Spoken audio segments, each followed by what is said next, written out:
Hello बच्चों, क्या हाल चाल। बच्चों मैं दानिश खान स्वागत करता हूँ मैं आपके अपने यूट्यूब चैनल डीके इंस्टीट्यूट सनीला में।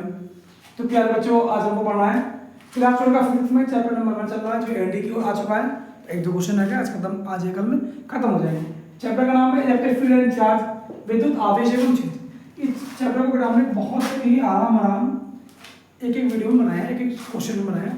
जिन बच्चों ने नहीं देखा है प्लीज़ जाके चेकलिस्ट करो यार, चैप्टर को आराम से पढ़ लो, ठीक। और ये चैप्टर काफ़ी इंपॉर्टेंट है आपके बोर्ड एग्जाम में आने के लिए। 5 नंबर यहाँ से हमेशा एक लॉन्ग क्वेश्चन आता है 5 नंबर का।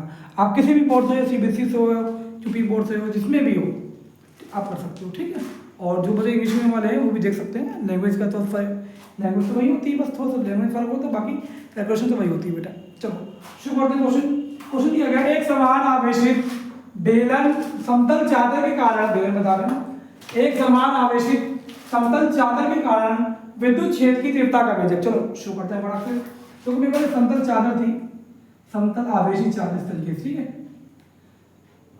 इसकी आकृति ऐसी थी बेटा, इसको हमने क्या कर दिया, आवेशित कर दिया, क्योंकि मुझसे बोला गया कि एक आवेशित समतल चादर है, ठीक है।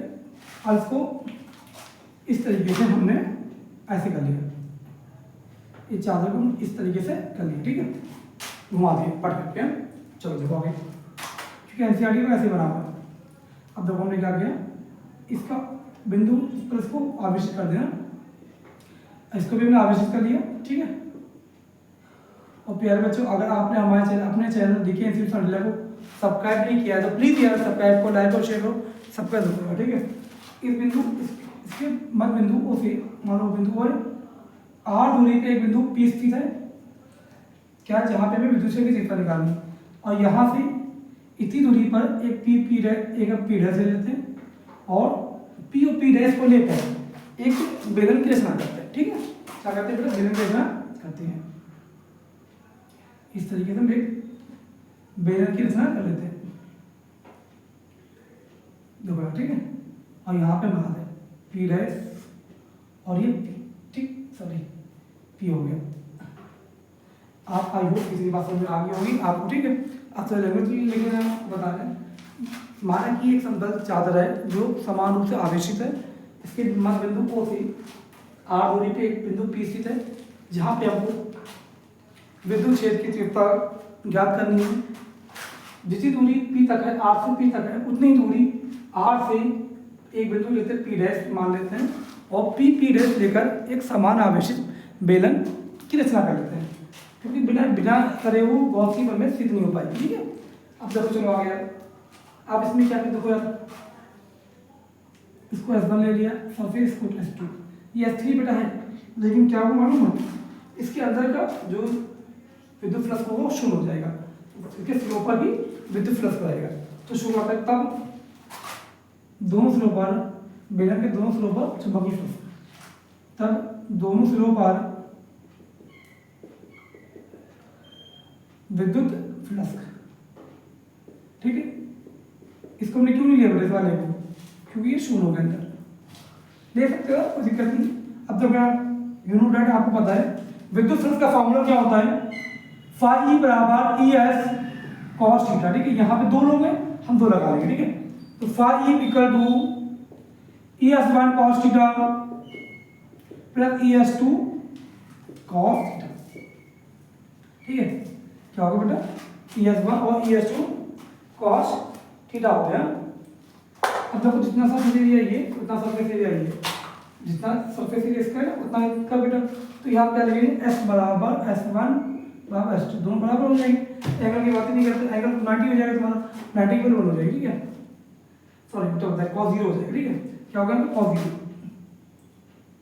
तो ES1 cos 0 और ES2 cos 0। अब S1 S2 बराबर हो जाएंगे, तो फाई E बराबर, मान लो कि, चलो एक काम करते हैं, पहले से इन दोनों को बराबर कर लेते हैं, देखो समझो फिर, ES cos theta plus ES cos theta, ठीक है, क्योंकि दोनों को हमने cos थीटा S माने, सॉरी। अब हमने क्या किया है, cos थीटा का मान 90 हो गया, 0 हो गया, cos 0 की वैल्यू 1 होती है बेटा, तो यहाँ पे 2 ES cos थीटा आ गया बेटा, ठीक है। तो अब की लिए क्या होगा मेरा 2ES कॉस 0 हो जाएगा बेटा। अब कॉस 0 की वैल्यू कितनी होती है बेटा? 1 होता है। 2ES, ठीक, ये आ गया इक्वेशन नंबर 1। चलो अगर कहते हैं परंतु गॉस की प्रमेय से, परंतु गॉस बाबा की प्रमेय से, ठीक है, इससे करेंगे बेटा गॉस की प्रमेय से।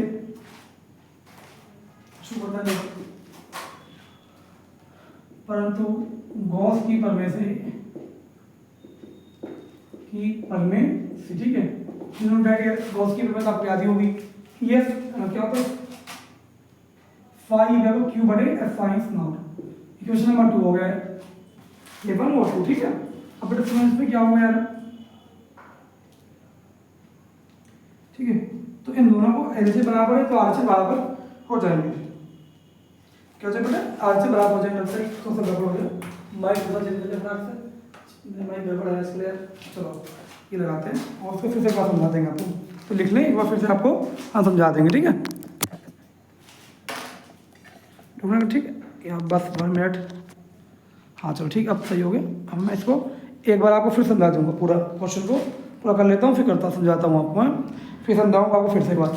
तो मैम क्या होगा गॉस की प्रमेय, फाई इक्वल क्यू बटे फाई नॉट, एल से बराबर आर से करेंगे तो क्या होगा 2ES क्यू बटे फाई नॉट, तो ई आर को और क्यू बटे 2S एफ फाई नॉट बेटा, ठीक है।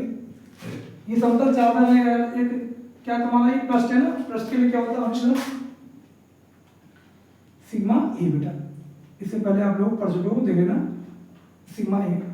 अगर समतल चापा है इसके लिए सिग्मा ए मानते हैं आवेश को, तो ऊपर आ गया सिग्मा ए बटे 2F नॉट ई बराबर, अब देखो जो ए है वही एस है, क्षेत्रफल दोनों का एरिया क्षेत्रफल ना, तो ऊपर वाले को भी एस मान लेंगे 2S of S not. S S काट दो बेटा, ई बराबर कितना आ गया 2 बटे 2F नॉट, ठीक है। ये आपका आंसर आ गया क्यू। यही आपका क्या है, एक समान आवेश तंत्र चालक के कारण विद्युत क्षेत्र की तीव्रता का व्यंजक यही है बेटा, ठीक है। क्या है? हाँ ठीक है, यही है। ये बात कर सकते हैं इसको अच्छी तरीके से। चलिएगा फिर समझा दो फटाफट 2 मिनट के अंदर। जो माइक था उस टाइम पहले एक समतल चादर थी, आवेशित कर दी, इसको इस तरीके से मूव कर दिया, तो ओ से आर दूरी पे बिंदु पी स्थित है, जहाँ पे विद्युत क्षेत्र की तीव्रता निकालनी है, वही ओ से जितनी दूरी आर की है उतनी दूरी ले ली इधर, तो एक पी डैश ले लिया ताकि हम एक बेलन बना सके। अब पी डैश लेके एक लंबवती बेलन की रचना की, जो एक गॉसियन पृष्ठ की भांति कार्य करती है। तो देखिए तब इनके सिरों से निकलने का विद्युत फ्लक्स, क्योंकि यहाँ पे शून्य हो जाएगा इसके अंदर, तो इसमें क्या होगा फाई बराबर एस कॉस थीटा आता है, phi ES1 cos theta ES2 cos theta S1 S2। अब बेटा जो S1 है वही S2 है, वही S है, सबको मैंने S ले लिया, ES cos theta ES cos theta, 2ES cos theta हो जाएगा, cos थीटा का 0 ले लिया हमने, cos 0 का मान क्या होता है बेटा 90, 0 का मान 1 होता है, तो 2ES आ गया। परंतु गॉस बाबा की प्रमेय से क्या होता है,